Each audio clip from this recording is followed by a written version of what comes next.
Ta-da!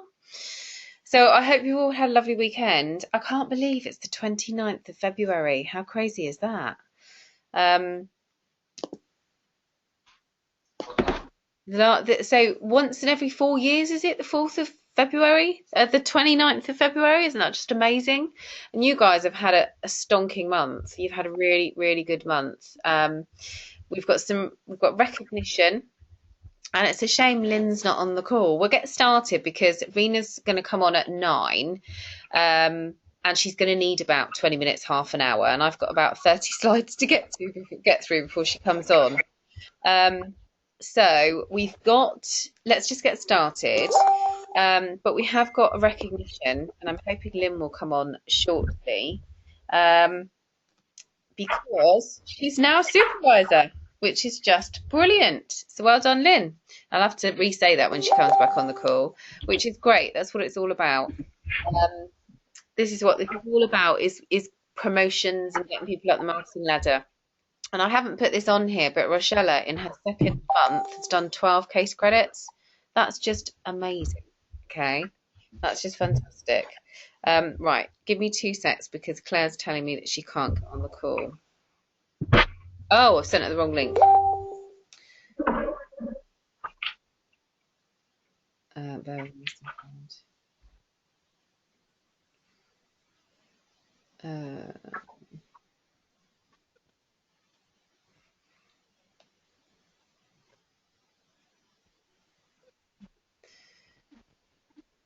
Right, okay.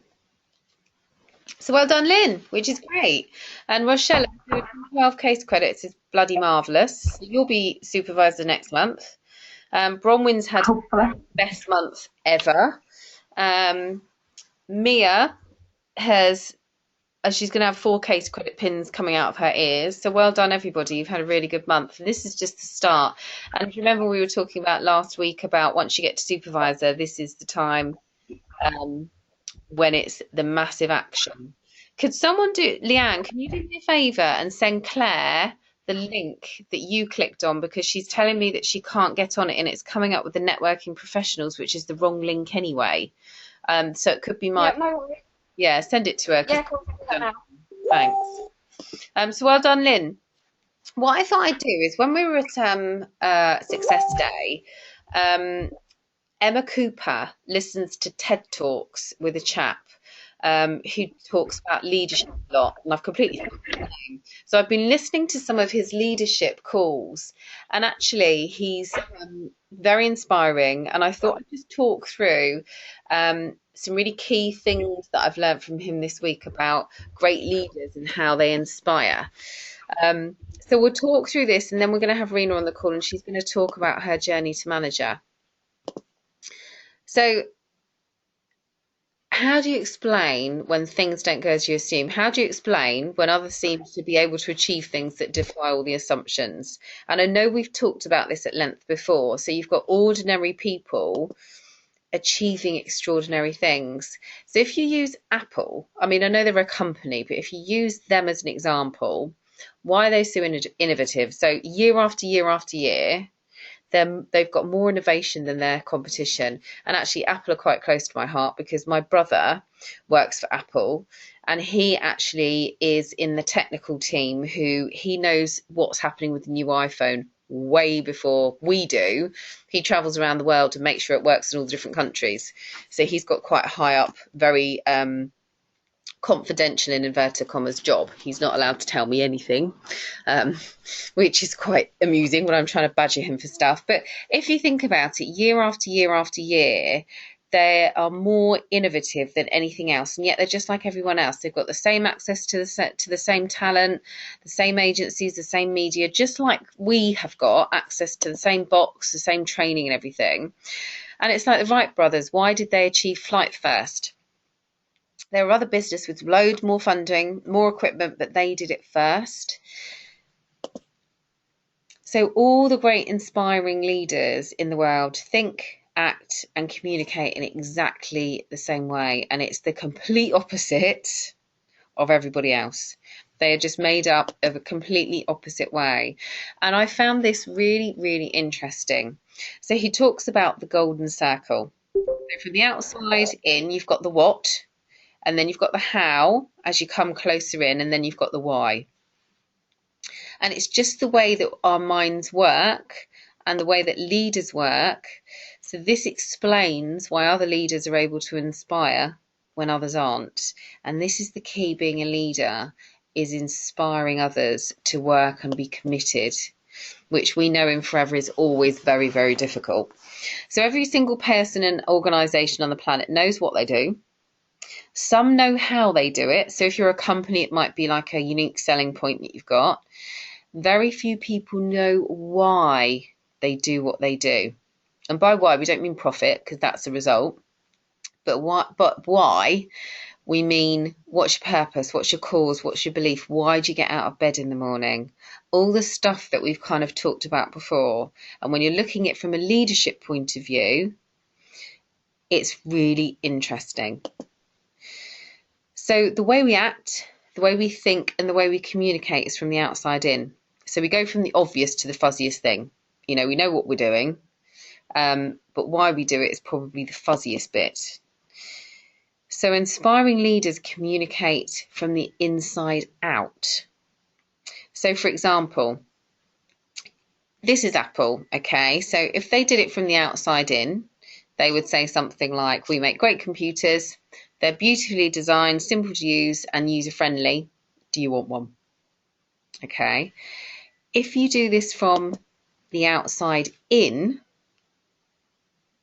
the inside out, sorry, they will be saying from the why to the how to the what. So they will be saying everything we do, we believe in challenging the status quo. We believe in thinking differently.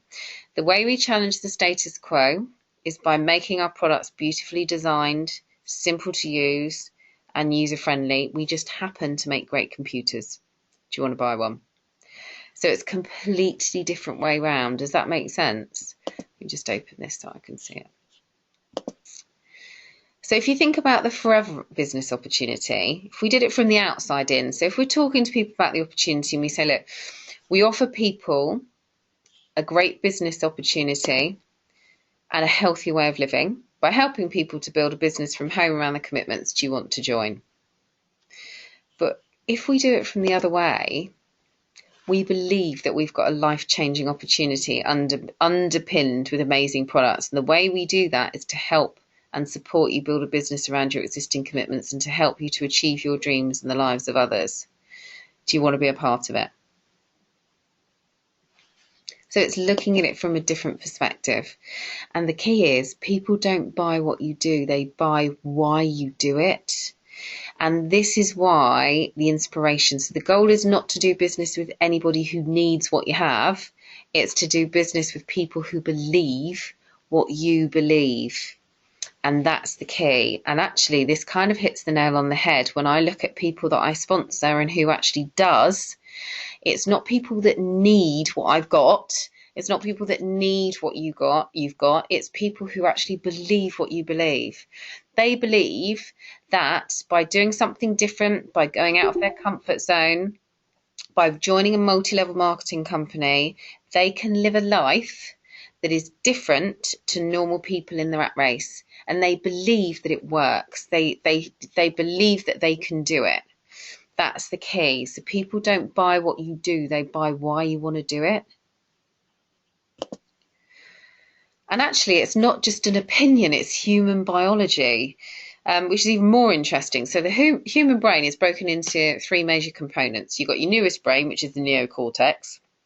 It's the part of the brain that corresponds with the what level, and it's responsible for all the rational thought and the language. Then you've got the middle two sections, which make up the limbic brain.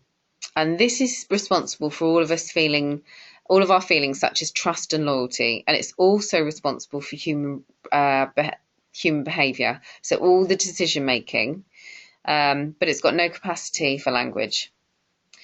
So in other words, when we communicate from the outside in, so you go from your what, your how to your why, people can understand vast amounts of complicated information such as features and facts and benefits it just doesn't drive behaviour. So when we communicate from the inside out, we're talking directly to the part of the brain that controls the behaviour, and we allow people to rationalise it with tangible things that we say and do. So this is where like your gut decision comes from. Sometimes you can give them all the right info, but people say, oh, it just doesn't feel right, or you give them all the information and they say, do you know what, I've got loads of people that are telling me no, but actually this is right, this feels really good for me. And it's all about that gut feeling, and it's those kind of feelings and that belief and that drive that inspires people to build a business and to properly work when they join Forever. And we talked about the Dave O'Connor, the 21 steps to becoming a multi-level marketing super achiever, didn't we? Okay, I don't know why that was put in there. I think I might have muddled up my slides. So oh, hi, Reena. She's just come on the call. So if you don't know why you do what you do, you're never going to get people to join your business. So it's really important that we're always working on our belief and our why, and we're always connected with our goals, which I know we've done loads of work on. Or more importantly, they are not good. First of all, they're not going to we're not going to get people to join the business. Or more importantly, they're not going to be loyal and be part of what it is that you do.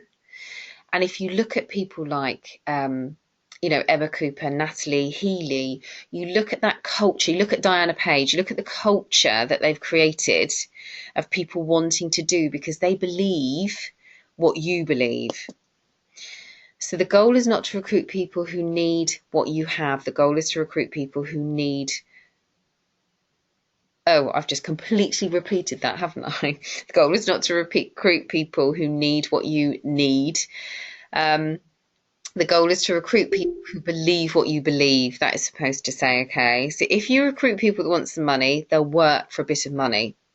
If you recruit people that believe what you believe, they'll work for you with blood, sweat and tears. And a good analogy of this was when we were talking about the Wright brothers versus Samuel Langley. And I don't know if you know the story around flight, but essentially the Wright brothers are the people that took flight. They learned how to fly a plane. They're the first people that flew, and they had a team that they worked with who weren't being paid, and they literally every single time they went out, they had to take 5 sets of equipment, 5 sets of everything, because that's how many times they crashed before they went home for their supper. And then you've got Samuel Langley, who basically, he wanted to be famous, he wanted to be rich, he wanted to be famous, and people worked for him for the money. That was it. That's all they worked for. They worked for him for the money. And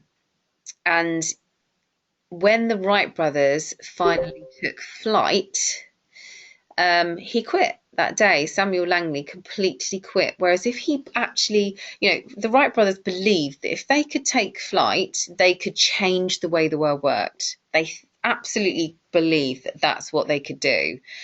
And Samuel just wanted to get rich and famous. So if he had a different mindset and he believed in what he was doing, he would have said when they took flight, wow, that's amazing. Well, that's amazing. Let me help you. Let me, work with you. But he didn't. He just quit. He just completely quit. So belief is what inspires people. So if you talk about what you believe, you're going to attract those who believe what you would believe. Okay. And why is that important? Well, it's really important because they're the only people that are going to do the work. And they talk, there's a law of diffusion which kind of explains it in theoretical terms. So the first 2.5% of people in the law of diffusion are what you call your innovators. Then you've got your early adopters, which are about your 13.5%. Then you've got your early majority. Then you've got your late majority, and then you've got your laggards. Okay. So 2.5% of the population are innovators. They're the people that get there first. 13.5% are the early adopters, so they don't get there much far after. The next 34% are the early majority, so they want to see people doing it first before they give it a go. Then you've got your late majority, and then you've got your laggards. And we all sit at some point in the scale, but the law of diffusion tells us that if you want a mass market of success, of an idea, you cannot have it until you achieve the tipping point, which is between about 15 and 80% of market penetration, and then the system tips, which is totally where Forever are. And you can start to see in the network marketing industry, can't you, how opinions are starting to change and stuff now. So you've got the early majority that will obviously wait till someone's tried it before, and the innovators and the early adopters are more comfortable making those gut decisions. They're truly driven by what they believe about the world. They're not by what product paycheck is available. It's their belief, and those are the people that will do whatever it takes. They're the people that we want to bring into the business. And I guess the key is on this: people buy why you do it, not what you do. So it kind of, and what you do proves what you believe, and what they do proves what they believe. I mean, you look at all these great leaders, and you've got Martin Luther King, you've got Steve Jobs, you've got Oprah Winfrey. It was their belief in what they would do, and all these inspiring people. Muhammad Ali, who's the guy that came out of prison, black. Oh my goodness, his name escapes me. Someone knows it. Nelson Mandela. It was the belief. They believed what he believed. And that's where you've got people. So inspiration comes from having a belief in that person and wanting to follow that leader because you believe the same thing that they do. So it's really, really important that you connect to your goals and you work hard to have a clear and utter focus on where you're going, because that's what comes through to your team. Even if you're having a wobble, even if you're having, one of those days where you're just like, oh my God, I'm having a huge wobble, you've got to stay rock solid and resolute in what you're doing, because other people will follow you. Other people will follow you, especially as your team grows. So if you're new and your team's just starting to build and it's all quite new and you may have a few wobbles, it's really important that you stay focused and you work really hard on that mindset, because your team will pick up and they will follow on to that, if that makes sense. Now, so the leaders who lead, there are leaders and there are those who lead. So there are leaders who hold position of authority and power, but those who lead really inspire us. Think about all the inspiring people. We follow those who lead not because we have to, but because we want to. And you look at the people who want to join other people's teams and these massive teams that have grown. And that's what I start to see. And that's what I've seen an awful lot. And this is really key as well, through social media and the way that you're creating yourself, the way that you're projecting your image and your what you're doing every day. Mine's very much about working around the kids and having fun and enjoying a nice life, but working hard. People see me work, but they also see me enjoying time with the children. They also see me helping other people. So the whole, everything that you do, everyone sees. So it's really important that you make this consistent. We follow those who lead, not for them, but for ourselves. That's the other thing. You follow it for you.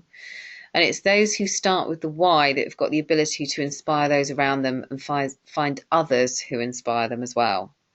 So those are the key things, which kind of put it in a more profound way, I suppose. And you can just see the difference. And actually, you're right. If you look at all the people that are huge, Richard Branson, he has, you admire him, he inspires you because he has this belief that he can change the world. It's not necessarily what he does, he's got this belief that he can change the world. Now, yes, I thought I might have gone on to that quite quickly, actually. Now, I know you're all on mute, guys, and I know, Ranjit, you're on the call, I think, aren't you? Hang on a second. Yes. Oh, you are? Aha. Aha. That's quite handy that you just. I'm just going to make you presenter, if that's okay with you. So the only thing is, I don't know. I don't think I can move my slides. Do you want me to do know that? Yes, I might have to get you to. This was very well organised. I just thought to myself, now I don't know how to do it. can you can't just Sorry. through them? I just don't know how to do it because I'm on the iPad, so I don't know whether how to. Oh, I I see. think you have to be on a desktop Okay. or a laptop. I don't know. Right, guys, wait Sorry. me a second. I'm just going to go into Ranjit slides. You can probably see this on my screen, can you? Can everyone hear me and Ranjit? Okay. Yes. Just put in the chat box or unmute yourself and let me know. Yeah. Okay, brilliant. Right, Yeah, I can hear you. Yeah. fab. Okay, bear with me a second. I'm just going to put this on slideshow. Right, let me just shut my Facebook. I'm just going to ping its head off. Uh, voila! Can you see that okay? Yay. So, welcome. Guys, this is well, Reena. I wasn't sure whether to call you Reena Ranjit. Reena's in Diana's team. She's a manager in the business, and I thought there's a huge value in listening to how other journey to manage it because everyone's journey is different, and I just think it's there's huge value in listening to how other people do it. There's a part of inspiration. You'll get light bulb moments from it.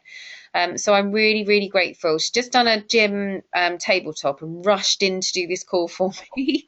So I'm really grateful. So I will leave it to you and just let me know and I'll scroll through your slides.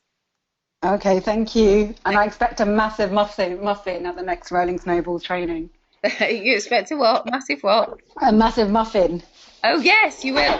I've got Just for me. I've just cleared out the fridge of coffee and walnut and chocolate and dark chocolate and banana.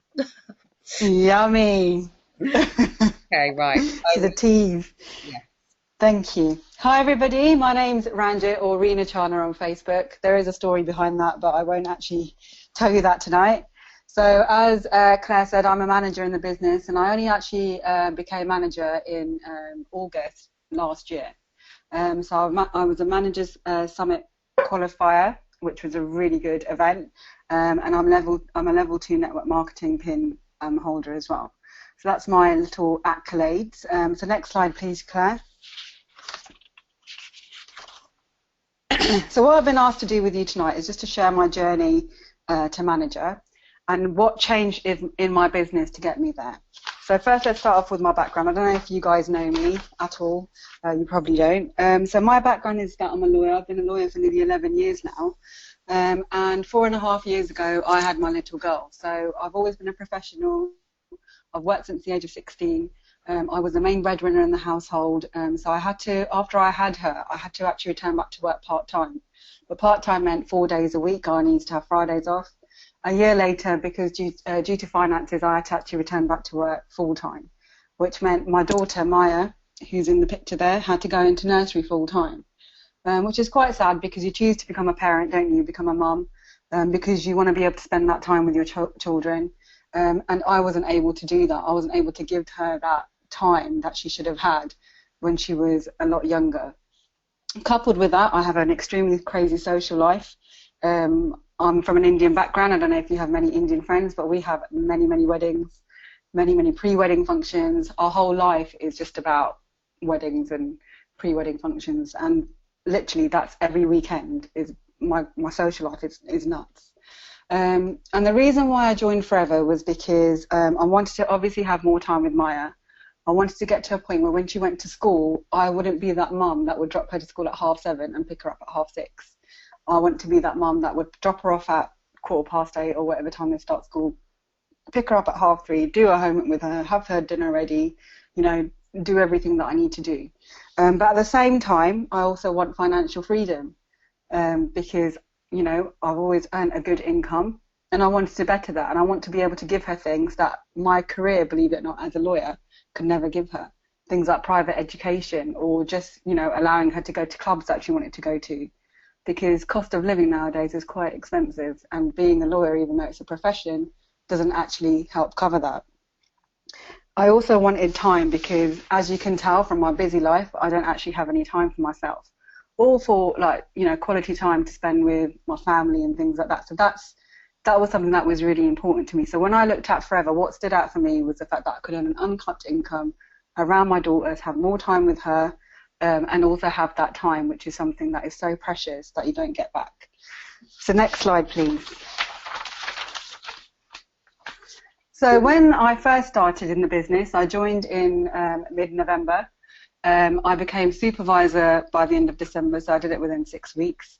I became assistant manager in April, and I was on target to get to manager by May. So I would have done it actually very, very quickly. But what happened was I missed manager in May because I thought, actually, this is quite easy. I thought, what? I don't understand what people are like getting all stressed about. I've, done supervisor in 6 weeks. That was simple, easy. Got to assistant manager by April, easy. Manager is not going to be a problem. But actually, it all went wrong. And what went wrong was that I lost 2 of my whole legs.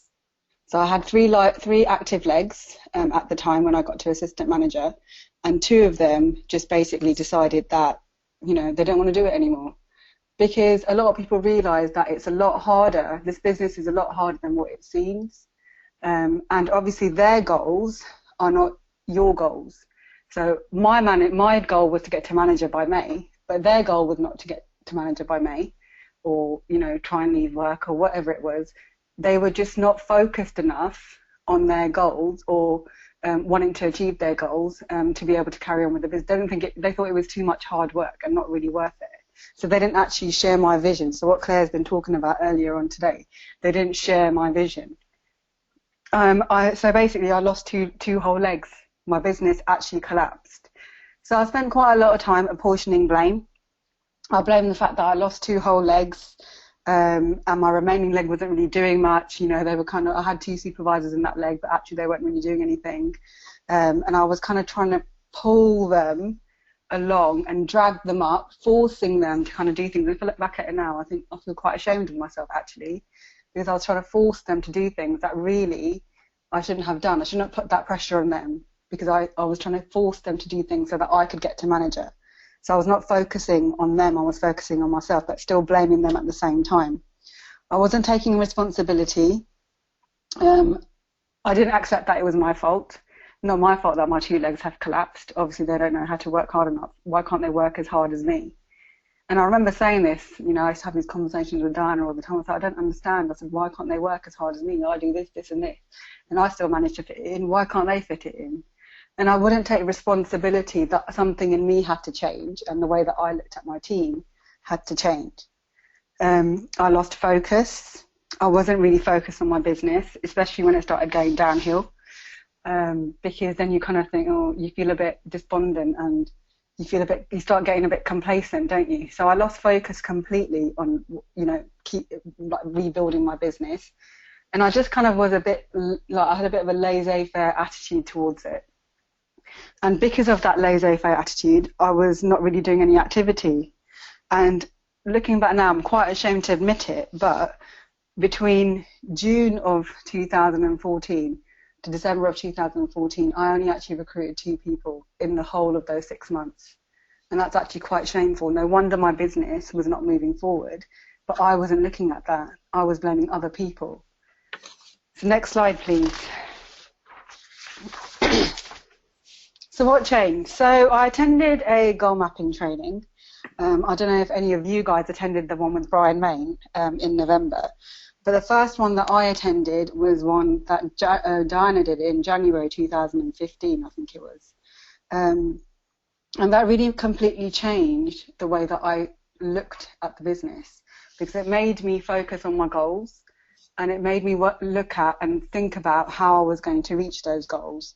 So it kind of started making me work a lot more on my mindset, which, is key in this business. I then had a meeting with Diana following that. And I don't know if you've ever met Diana Page or had a meeting with Diana Page, but she's quite a straightforward person. And she's got this real technique of basically asking you really, really kind of simple questions.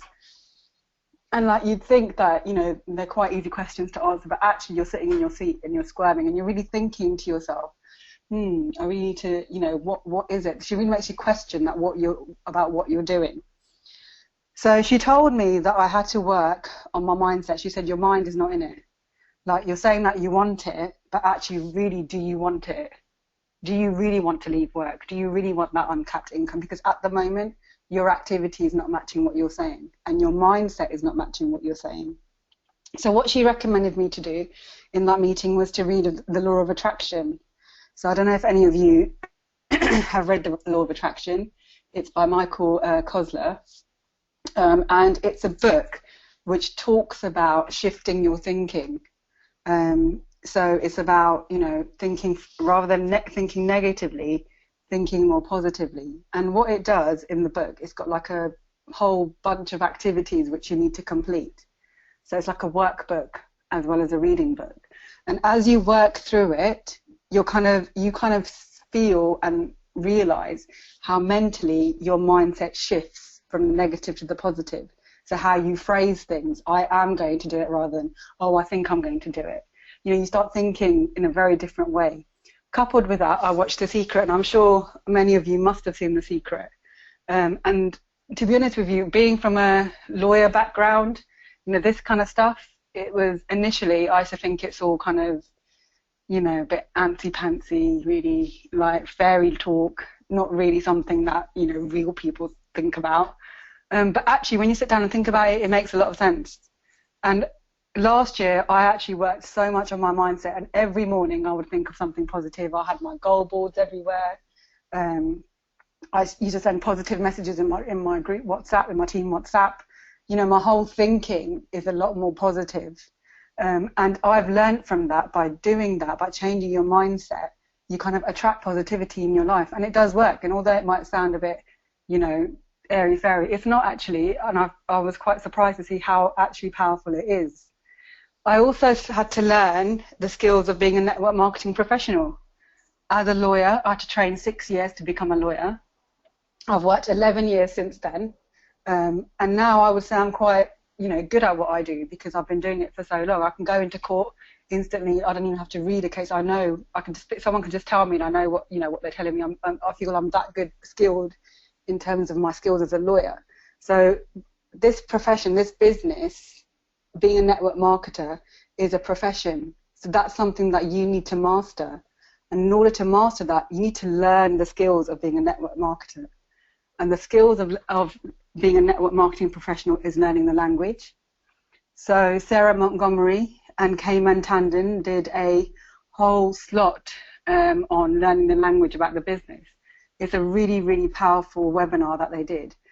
And I would really recommend that you watch that, because that helps you learn how to speak the forever language.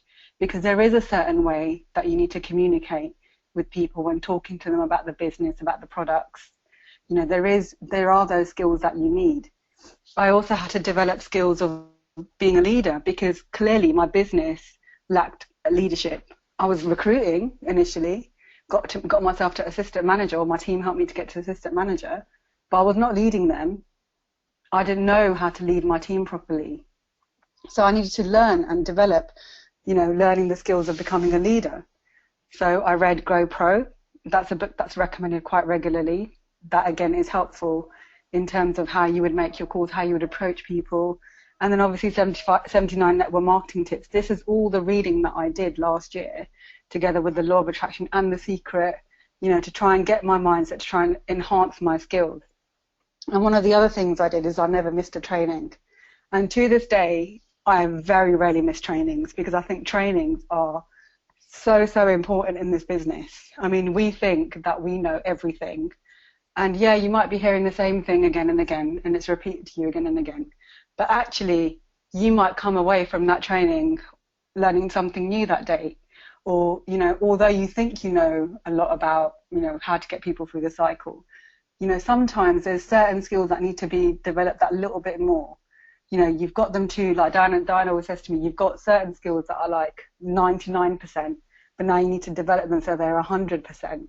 And sometimes attending trainings is where those skills are developed. So that's something that I did last year. I attended every single training there was, online, in person. I attended the QLS training, because it's all investment in your skills and your development as a professional marketer. Next slide, please. So, as well as working on my mindset, obviously I needed to start doing activity, because it's not your mindset alone that's going to do it. You need to match the activity with your mindset. So I started doing the activity. I used to do my 7-day plan, which again, I never used to really do that well. So I was consistently doing my 7-day plan. I planned my months to see, volume maps to see where my activity was coming from, how I was going to recruit. I had a recruiting plan in place. I learned to be consistent and persistent. You always hear this in this business, that you have to be consistent and persistent. And actually, it is about being consistent and persistent. You have to consistently speak to 25 people a week. You have to consistently do your retailing activity. You have to consistently, do your launches. You have to consistently get people around the cycle. It's all about being persistent and doing your follow-ups. It's just all about being consistent and persistent. And when you start doing that, you will start seeing success in your business. You will start seeing change in your business. And although, it may take a couple of months of you speaking to 25 contacts a week over 2 months, you'll see that in the 3rd month, those numbers will come through. You'll start recruiting. But if we give up and think, oh, I've spoken to 100 people this month and actually I recruited no one, and then don't speak to 100 people next month, only speak to 20, you're losing your consistency. And so you're not keeping that activity up in order to see the results in the 3rd month. So trust me, it works. Just do it. Leonardo DiCaprio, he's my Facebook status was about him today, because basically he went up for 6 Oscar nominations, didn't he? And after the sixth time, so this is the 6th time he's gone up for it, and now he's won. Now, he could have backed off and thought after the first couple of times, I did Wolf in Wall Street, or I did The Departed, and I did this. I didn't get an Oscar. But he didn't. He was consistent, and he's persistent with all his films that he does every year, and he's won an Oscar. He's being recognised for being a great actor for what he is. So it's similar to that. Success comes with being consistent and persistent. I started recruiting because I was consistent with my activity, because I was speaking to 25 contacts a week regularly. I started recruiting, and obviously that brings growth in the business. And if you're seeing growth in the business, that's what's going to build up your CCs, and that's what's going to get you up the marketing plan. And not just you up the marketing plan, because obviously you're going to duplicate that into your teams, then your teams are going to start going up the marketing plan, which is what you want, isn't it? We held team sizzles to get momentum and enthusiasm in the team. So we would hold these fortnightly, either in my house, or I work very closely with my upline Geeta in her house. We used to get the team to do slots. So just so that they felt that they were participating in the business and they were a valued member of the team. You have to make your team feel valued. You have to make them feel special. You have to keep that enthusiasm in the team, and getting them involved helps to do that. Okay, next slide, please. I've got a terrible throat. So in June, I committed to the 5 months to manager program. Okay, so I don't know if you've heard of the 5 months to manager program, but it's just a program where which you commit to, where you do 25 contacts a week, and then within 5 months, the aim is that you would get to manager, or the plan is that you would get to manager. But before I started it, I redid my vision board, because I didn't think that my vision board was specific enough. So I had already worked my mindset. I'm working on my mindset. You're always working on your mindset. But I sat down, I thought to myself, what is it that you want from this business? Don't think about what other people want. What do you want from this business? I sat down, redid my vision board, used the photocopier at work, photocopied it, and actually my vision board is all over my house. My goal boards are all over my house, because it needs to keep you focused. I then started recruiting. So in June, I recruited 2 people, and in fact, they come from my warm list, because I went back to my old pipelines and revisited people that I'd contacted previously, and it was the right time for them to join now, so 2 came from there. Then the following month, in July, I recruited 4, and in August, I recruited another 2. You can see that my CCs in May were 18. In June, I started on 22. In July, they increased to 62, so 40 CCs, and in August, they were 64. So those are the 2 months that I became manager. When I committed to the plan, when I decided to decide, you probably heard that as well, when you decide to decide, you put the activity in, you start, focused on getting to your goal. I actually became manager in 12 weeks, which actually is not that long. And I wish I had this, had known this before, like a year before, and had implemented what I had learned beforehand, so that I could have got to manager quicker. But you know, I had to make I had to do a lot of learning, and that's what I put it down to. So I became manager in 12 weeks. I had to make some sacrifices and put my business first. So that would mean that I'm quite active in going to the gym. I go to the gym about 3 times a week. Not doing tabletops, but actively going to the gym. And because I worked full time, I knew that I had to commit my evenings more to my business. So therefore, the gym kind of slacked. Doesn't matter. We got the clean 9 end of August. That's what I did. So in August, I basically didn't go to the gym at all. It was, I need to get to manager this month. This is my focus. In July and June, I probably reduced it down to like once or twice a week. So the gym was not my priority. My priority was working with my team.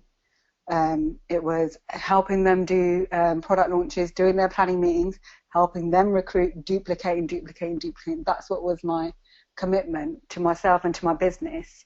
You know, I had to make other sacrifices as well. I missed quite a few family events. Obviously, that didn't go very well, but it had to be done. You know, like weddings and stuff. They're not important in the grand scheme of things. You know, I've missed my favorite TV programs that I used to watch all the time. You know, you have to make these sacrifices. And was it worth it? Hell yes, it was worth it. Because once you get to manager, it opens the door to so many things. You know, you can qualify for car plan, you qualify for chairman's bonus, global rally. You know, you go up the marketing plan. Of course it was worth it. I would do it again and again and again because, you know, I think it was worth making those sacrifices and putting my business first to get where I needed to get to. Next slide, please. Okay, so what's next? Well, the world's my oyster now. As I said, when you get to manager, you know, the doors open, wide open. You can achieve anything on the marketing plan. And also, you know, so that's something that appeals to me because I want to achieve a lot of things on the marketing plan, because in order for me to leave work, I need to be a certain position on the marketing plan. I need to be soaring manager. I need to have achieved chairman's bonus. So I would have had, but I had to get to manager in order to get there, open that door for me to get there. I want to help my team to get to manager. I've got so many people in my team who want to leave work.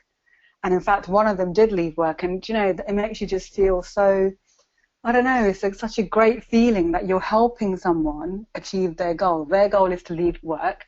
They're in a dead-end crap job where, you know, they're unhappy. And me helping them to help leave work is just such an amazing feeling, you know, and that's what I want to do. I want to help my team achieve their goals, whatever their goals are, whether it's to be supervisor, whether it's to be a Sapphire manager, whether it's just to, you know, earn £200 a month. That's what I want to do. I want to help my team achieve their goals. And I put on there that my goal is to leave work by April. I think it may not happen in April, but it's definitely going to happen this year. So that is my goal, to leave work. Next slide, please.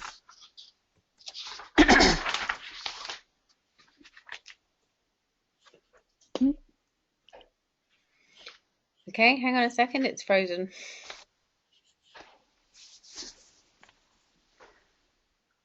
I'm really sorry about my throat, guys. It's just, I don't know I've got this frog in my throat. Right, just bear with me a second. Not drinking enough aloe. Oh, hang on. Oh. My screen's frozen. It won't let me. It won't let me in. Oh, right. Bear with me a second. It's just my internet's gone down. Bear with me a sec.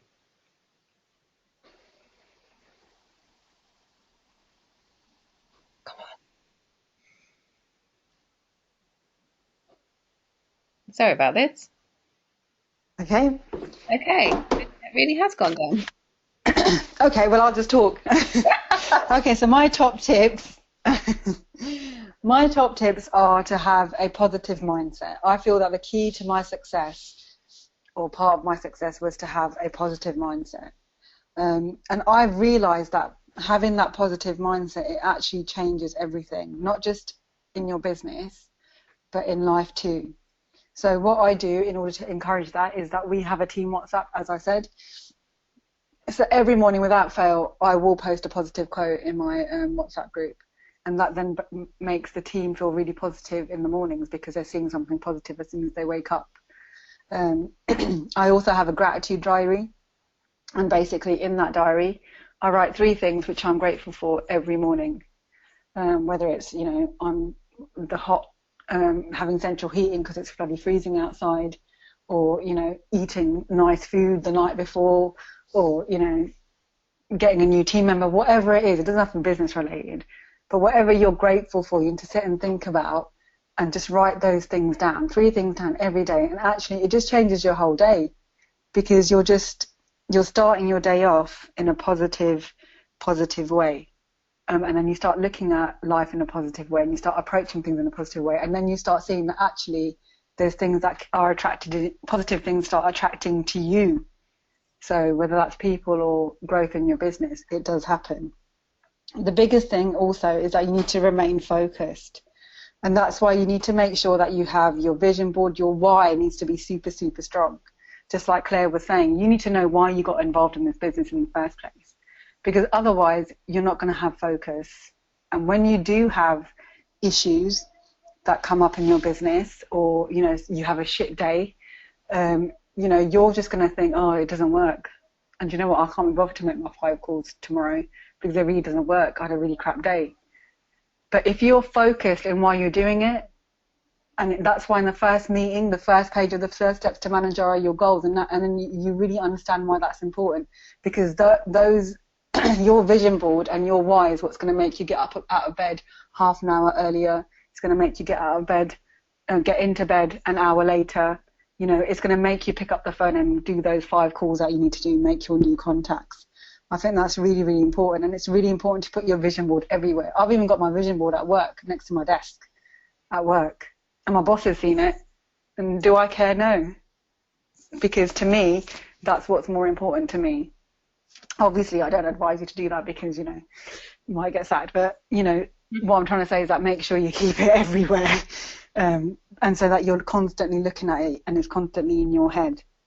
You need to take responsibility for your business, because it's your business, not anybody else's. And if things are going wrong in your business, then it's not your team that needs to change, it's you that needs to change. You need to learn your, you know, or fine tune your leadership skills, understand where the problems are within your team, what the problems are with your team. You know, we've heard it all the time that, you know, your team will do what you will do. So if you don't take responsibility where something's going wrong in your business, your team's not going to do that either. If you're not doing your 4 CCs, they're definitely not going to do that. If you're not making your 5 calls, they're not going to do that. So you can't really blame anybody else, because the buck stops at you. You need to sort out and understand what's going on with your business. You need to not look at others and focus on your own business and your goals. Okay, so I know that sometimes what happens is, you know, we're part of the Rolling Snowballs group, or, you know, whatever group you're part of, and, you know, people are achieving success quite quickly, and that's a really good thing. You know, we need to be surrounded by people who are achieving success quite quickly. We need to be able to see that, because that helps us, you know, reaffirm that this business works. But at the same token, it also actually sometimes demotivates people, because you start thinking, well, she got to Sapphire manager in like 6 months. How come I'm struggling to get to bloody supervisor or something? So you need to not focus on other people. You need to look at your business, look at your goals, because everyone's journey is different. And you will get to your goals as long as you're focused on the activity that you need to do to get there, and working with your team to do that. So don't look sideways, don't look upwards, just focus on your business. You also need to work with your team. I work with my team. You know, I have weekly meetings with my team. We have our group WhatsApp. You know, I speak with my upline on a daily basis, because, you know, sometimes you need that support, and really you need to have a close working relationship with your upline. And similarly, you need to have a closer working relationship with your downline. So you need to touch base with them, I would say, on a daily basis, if it's either by WhatsApp or by phoning them. Like today, I had one of my team members, you know, we're running these training programs on a Sunday, and I wanted her to do a slot. And I could tell from how she was messaging, she was not right today. There was something wrong with her.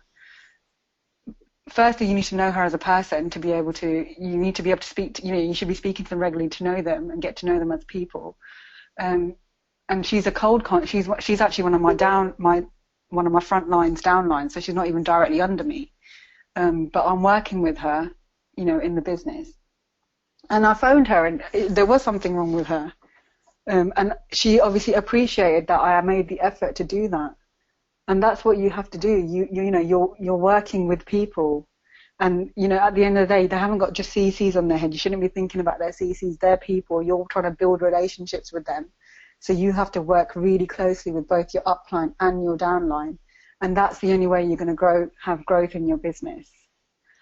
And one of the other things that I would say is that if things do start going wrong, do you know what? Just don't dwell on the past. Put it in the fuck it bucket, which is what Dana told me to do.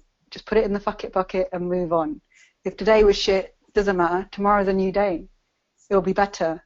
Forget what happened today. Move on. Who cares if 5 prospects that you rang didn't want the link, or didn't want to know any more information, or they were all no's. Doesn't matter. Tomorrow's a new day. You need to wake up, think positively, and start the new day afresh, because that's how, moving forwards, you're going to develop growth in your business. And that's what you need to teach your downline as well. So I hope that's helped you guys. I hope, we see a lot more promotions, manager promotions in this team. That's it. That's me. Thank you. I'm sorry about my throat. Sorry. Don't worry. What's wrong with That's it? brilliant. Thank you so much. Thank you so much. And just before you hop off, I know, guys, you're all on mute. I know you've all muted yourself, but is there anyone that wants to ask Reena anything at all before she disappears? Just pop yourself off mute. I think you're probably just all sat there thinking, wow. But if anyone does, hop off mute and just ask Reena now before she hops off. But that was brilliant. Thank you. And I think it's just so good to hear from someone else to understand, the trials and the issues that you go through are just like everyone else. Does that make sense? Yeah, I think so. I think because we see so many people achieving things quite quickly sometimes, and you just think you sit there and you don't actually realise that actually even they probably went through the same issues, but probably realised a lot quicker that I need to sort it out. Whereas someone like me, it took me a bit longer to work that out. But it's our own journey, isn't it? Yeah.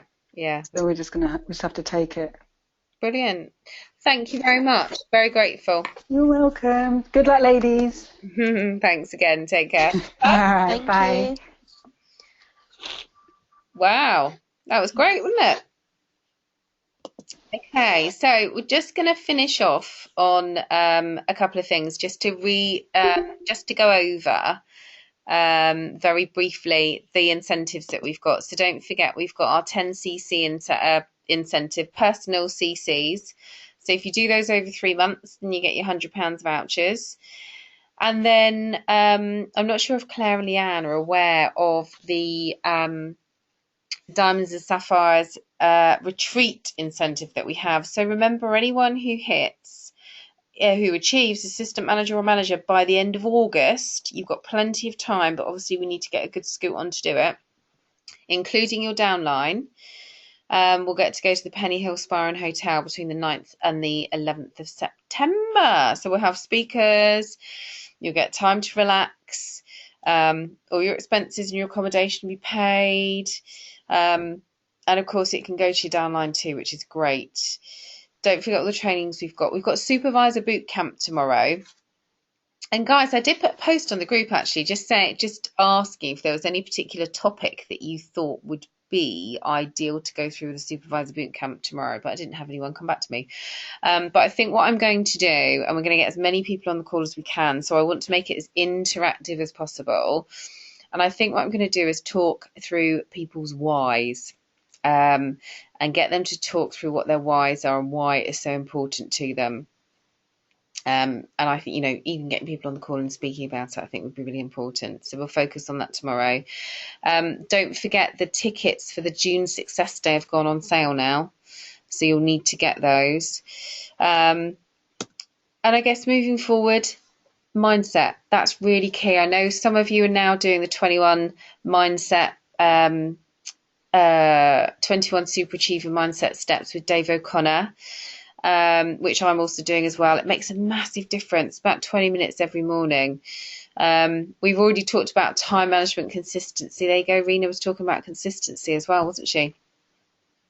And actually, Mia, you're right. I mean, she's a lawyer. She works like crazy, crazy hours and stuff, really high-powered role. And actually, I was talking to someone who was talking to a prospect that was a solicitor the other day. So things like that, remember, because you can put them in touch with people. And working closely to build your teams. Always reconnect with your goals. It's really important. Make sure you're always reading stuff. But we've got some great stuff that's happening with you guys. So well done for a fantastic month. And I will look forward to chatting to most of you tomorrow. But have a great evening. Great to have Claire and Leanne on the call as well. Lynn, I hope your car's better. Bronwyn, I hope Harriet's sleeping okay. Minia, I hope you enjoyed your dinner because she had gravy with her dinner. And I look forward to speaking to you all soon. Oh, Rochelle, well done again on such a fantastic month. 12 CCs in your second month. That's just marvellous. And I look forward to speaking to you all soon. Thank you. You're welcome. All right, my lovelies. I'll speak to you later. Take care. Bye. Bye. Thanks, bye.